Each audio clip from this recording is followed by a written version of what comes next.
Welcome back to a new one, and in this one we need to talk about the OXIDE from UAD. Alright, so this is a tape saturation type of plugin. I'm gonna play some drums and learn the controls.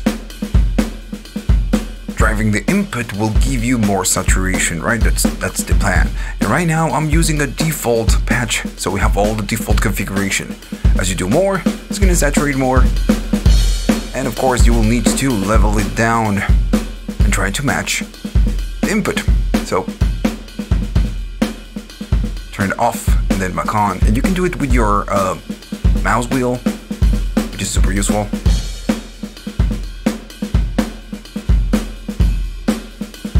Now right here you have two options. You have the input and then you have the repro. Now the repro would emulate the plugin going through, sound going in and going through the electronics and then going through the tape. So you are getting the tape saturation. If you go to input, you are removing the tape emulation from the plugin. And this is going through the electronics only and not the tape. And as you can hear, it's very different. On repro, you have a lot more saturation, a lot more harmonics. On input, you still have something, but it's just a tiny little bit. But yeah, you do have something. So if you want to do something very mild, you can still just use the input and that's it. But if you want to do, the full experience, go to repro. Now using tape saturation or any kind of saturation is a great way to control dynamics without using compression. And I want you to pay close attention to the metering right here at the bottom. I'm gonna play the drums back. I'm gonna be driving the input a little bit. Maybe the source is just way too hot, but that's fine. So I'm doing just a tiny little bit.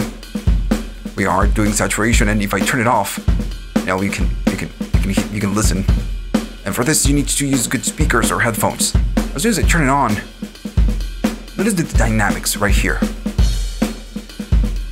And I'm overdoing it maybe, so we can really notice the difference. But right now, it's just much more dynamic and a little bit more controlled.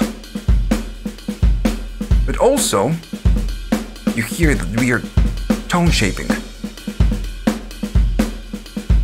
Listen to the kicks and the cymbals.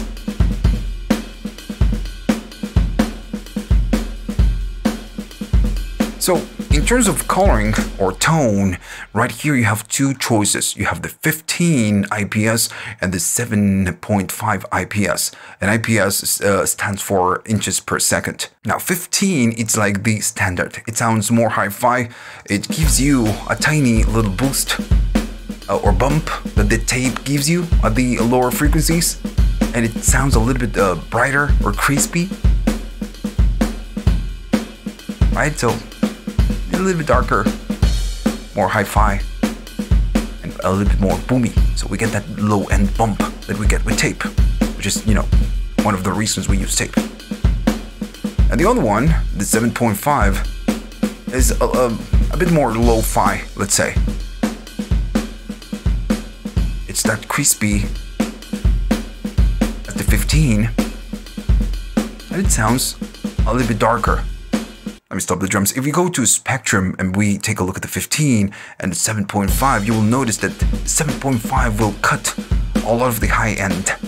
The 15 will boost.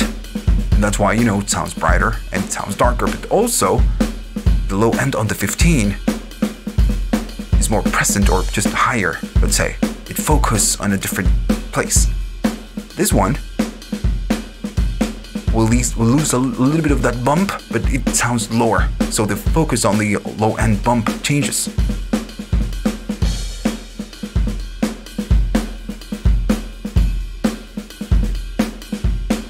Right, so yeah. And also, when you go to 7.5, you might need to adjust the output just at one point.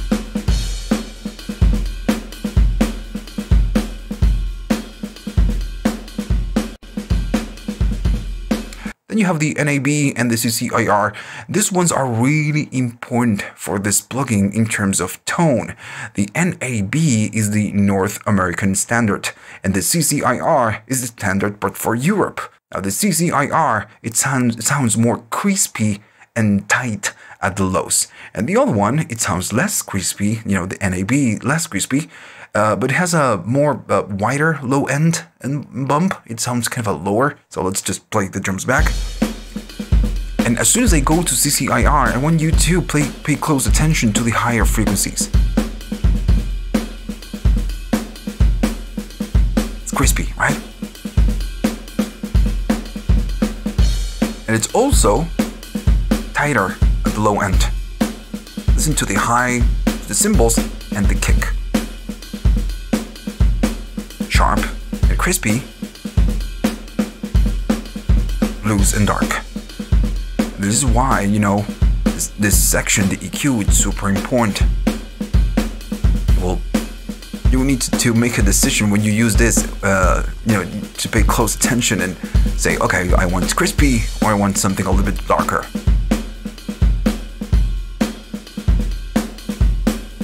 Alright, so and that's pretty much the whole plugin. Now then you have the NR, which is the noise reduction. By default, you know, when you use tape, you get this hiss or you get this hum that you get, you know, with the tape unit. So by default, the noise is going to be off. This is an NR, noise reduction. So if it's on, it means that you have no noise. But if you turn it off, you have a very low noise and hum. It's more noise than hum. You cannot hear it right now because it's very, very low. But if you start using more instances of this, and then at the end on your master you compress, you're gonna start, you know, noticing. So by default, it's just completely off. And this is a little bit weird because it's a little bit confusing. If it's on, it means that the noise is off. But if it's off, it means that the noise is on. That's, again, just a little bit confusing, but that's the way it works. And okay, so I have a tiny little synthwave track right here, and what I want to do, I want to use it on a drum bus, I want to use it on the bass, and I want to use it on the instrument bus. If I play it back, this is how it sounds. It's not that bad, you know. I want to try a little bit of tape saturation. I'm gonna go to the drums, and then I'm gonna go and open the OXIDE. I'm gonna just drive it, I'm gonna handle the input, just drive it a little bit more. Maybe that's too much. There we go.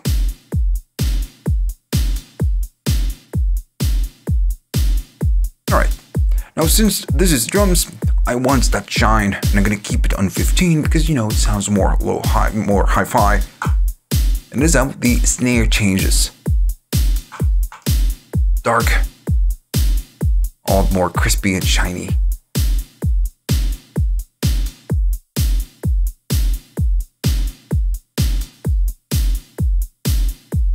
Now I want to do the same, but I want to go to, you know, I want to go to the bass. And I'm gonna open it. I'm gonna do a little bit of saturation.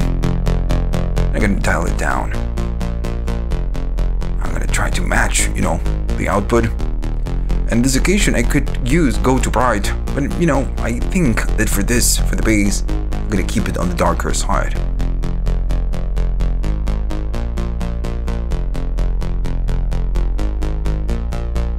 That's that, you know, the texture. Hopefully you're listening this on good headphones or good speakers. I'm gonna do the same for the instruments section of the track. I'm gonna turn it on, and I'm gonna go down on the output, but I'm gonna drive the input.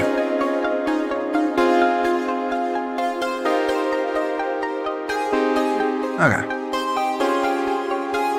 Now, I'm gonna keep it on the brighter side, CCIR, and 15. And now on this material, if I really push it, you can take it into a real distortion. So, you know, maybe just a tiny little bit, it's fine. If I turn it off, you're gonna notice a difference. Goes flat. Maybe a little bit less. There we go. You know what? It was fine. So darker, flat, a little bit more life. Now, using it on maybe an independent track just like this makes no sense. So I'm gonna be doing the whole thing. I'm gonna just select all the tracks, and I'm gonna turn off the tape emulations that we used.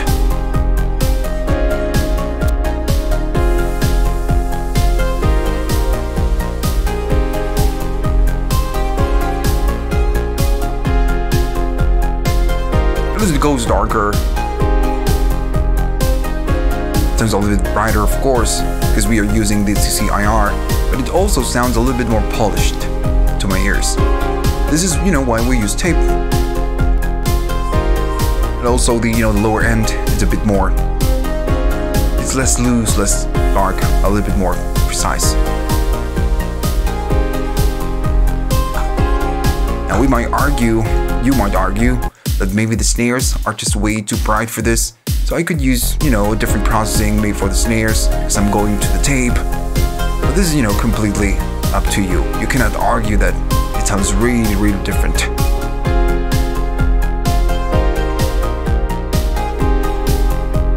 Yeah. So, this is what the tape type of plugin can do to your track. But okay, if you liked this video and maybe you learned something new, don't forget to like and subscribe. So see you on the next one.